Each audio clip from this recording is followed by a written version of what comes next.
सूरज की रोशनी जब सीधे पड़ती है, यानी चांद अगर यहां कहीं होता और सीधे रोशनी पड़ती तो चमक रहा होता। अभी पृथ्वी बीच में है, पृथ्वी के उस पार आपको चांद नजर आ रहा है लाल, क्योंकि ये रोशनी पृथ्वी से टकरा रही है, चांद तक नहीं जा रही। अब चांद लाल क्यों है, सवाल यह है। चांद का रंग धरती से आमतौर पर सफेद या भूरा रंग भूरा दिखता है आपको, लेकिन पूर्ण चंद्रग्रहण पर चांद कई बार सुर्ख लाल नजर आता है। चांद के इस रूप को ही कहते हैं ब्लड मून। चंद्रग्रहण के वक्त सूरज की सीधी सीधी रोशनी चंद्रमा तक नहीं पहुंचती है, तब धरती का वायुमंडल एक तरीके से फिल्टर का काम करता है। ये बीच में फिल्टर है।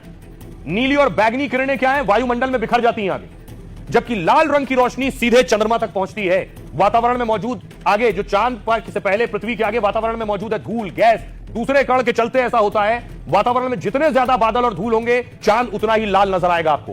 पर्यावरण में प्रदूषण बढ़ने से धूल और गैसों की मात्रा बढ़ती है, इसलिए ब्लड मून यानी चंद्रग्रहण पर लाल चांद नजर आता है। लाल रंग को चांद आकार में भी बड़ा और चमकदार दिखता है, इसलिए ब्लड मून की दुनिया भर में खूब चर्चा होती है। वैज्ञानिक इस नजारे को खूबसूरत और अनोखा मानते हैं, तो ज्योतिष और लोक कथाओं में इसे भयानक माना जाता है। अमेरिका की माया सभ्यता में इसे खूनी चांद तक कहा जाता है। मान्यता है कि ग्रहण में चीता चांद पर हमला कर उसका खून पीता है, इसलिए चांद का रंग लाल हो जाता है और इसे ब्लड मून कहते हैं। यूरोप में ब्लड मून को लेकर भेड़िए वाली कहानी बहुत प्रचलित है। मान्यता है कि दो भेड़िए जैसे राक्षस ग्रहण में चांद को निगलने की कोशिश करते हैं, इसी वजह से चंद्रमा का एक रंग एकदम खूनी लाल हो जाता है। लेकिन अभी से चंद्रग्रहण को देखने के लिए लोगों में क्रेज कितना है, वो तस्वीर दिखा रहा हूं मैं आपको। देख रहे हैं, लोगों ने अपने उपकरण निकाल लिए, टेलीस्कोप निकाल लिए, जिसके पास जो है वो निकाल कर कोशिश कर रहा है कि क्या वो ये खगोलीय घटना जो है इसे अपनी नजरों में कैद कर सकता है। सवाल यह है कि आखिर इस मामले को लेकर विज्ञान कुछ और कहता है और ज्योतिष कुछ और कहता है। सबसे पहले आपको बताऊं ज्योतिष क्या कहता है। ग्रहण को सीधे देखने से बचें, पर घर पर रहें, ज्योतिष ये कहता है, नहीं तो दूषित किरणों से आंखों पर असर पड़ सकता है। ग्रहण के समय खाना बनाना या खाना खाना ठीक नहीं है। ग्रहण के नकारात्मक असर से खाना दूषित हो जाता है।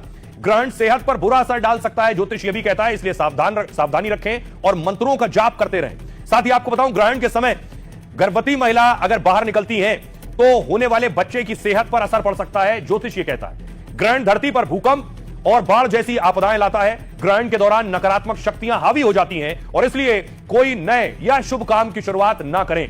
लेकिन अब सवाल यह है, ज्योतिष एक चीज कहता है लेकिन विज्ञान इसके उलट है। विज्ञान इस लाल चांद पर क्या कहता है। चंद्र ग्रहण पूरी तरह सुरक्षित और अनोखी खगोलीय घटना है, यह विज्ञान कहता है। इसे आप बिना चश्मे के आसानी से बेफिक्र होकर देख सकते हैं। ग्रहण का खाने पर कोई असर नहीं पड़ता है, विज्ञान ये कहता है। पहले फ्रिज नहीं थी तो खाना बचाने के लिए यह मान्यता बनी है। ग्रहण का सेहत पर सीधे असर का वैज्ञानिक प्रमाण नहीं है कोई भी। कुछ लोग बीमार महसूस करते हैं तो डर या फिर मान्यता वजह हो सकती है, विज्ञान ये कहता है। ग्रहण का गर्भवती महिला पर भी सीधा कोई प्रभाव नहीं होता है, साइंस का कहना है। बच्चे की शारीरिक बनावट गर्भ में डीएनए और विकास प्रक्रिया से तय होती है। ग्रहण खगोलीय घटना है और आपदा से सीधे कोई रिश्ता इसका दूर दूर तक नहीं है। धरती में जैसे बाकी दिन होते हैं वैसे ही ग्रहण वाला दिन भी होता है। जब भी अच्छा विचार या मौका मिले तो इसकी नई शुरुआत हो सकती है।